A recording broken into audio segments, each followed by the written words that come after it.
Thank you, Deputy Speaker. Housing is a human right.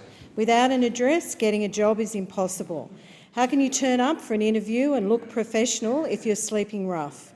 But too many Australians are currently experiencing rental stress or overcrowding, are couch surfing and have to sleep rough. The cost of renting was already on the rise before the pandemic.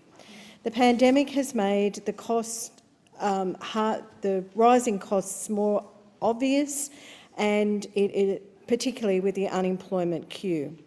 It's also become more difficult for people that need secure housing unexpectedly. This crisis accommodation for victims of domestic violence and homelessness.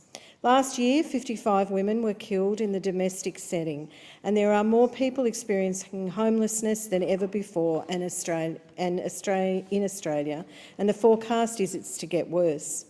This morning on the lawns of Parliament House, there was a display of 150 dresses, each one representing a woman who has died at the hands of a current or former partner. This is a stark representation of what happens when there's nowhere safe to go. There's a lack of affordable rentals in every town and city in Australia, and without affordable housing, you can't be safe. Homelessness services are seeing increased demand in the response for the economic impacts of the pandemic. These specialist services have provided support for more than 290,000 vulnerable people in the last 2 years. But sadly, that same service has turned away nearly 100,000. That's almost 260 people a day. A recent report revealed only a third of people placed in temporary accommodation at the height of the pandemic have moved into permanent accommodation, meaning they returned to their unacceptable situation pre-pandemic.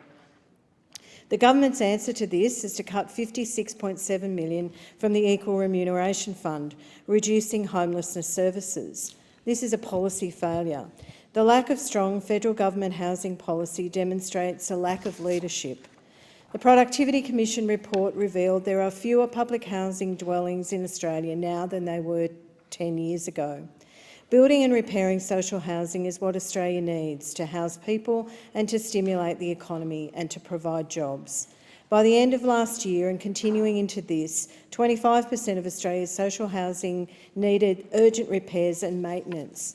That's more than 100,000 homes. Labor brought this issue up during the last budget in October. It was a problem then, and 6 months later, not much has changed.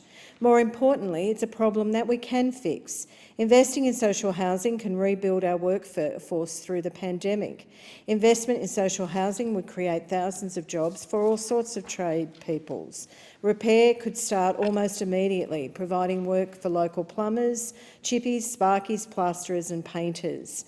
Our capable manufacturers will also benefit by supplying building materials and delivering resources. This would also provide opportunities for our apprentices and an abundance of work for construction and manufacturing sectors. For every job created, there is a flow-on jobs in other sectors that will be work for retail, hospitality, teachers and nurses.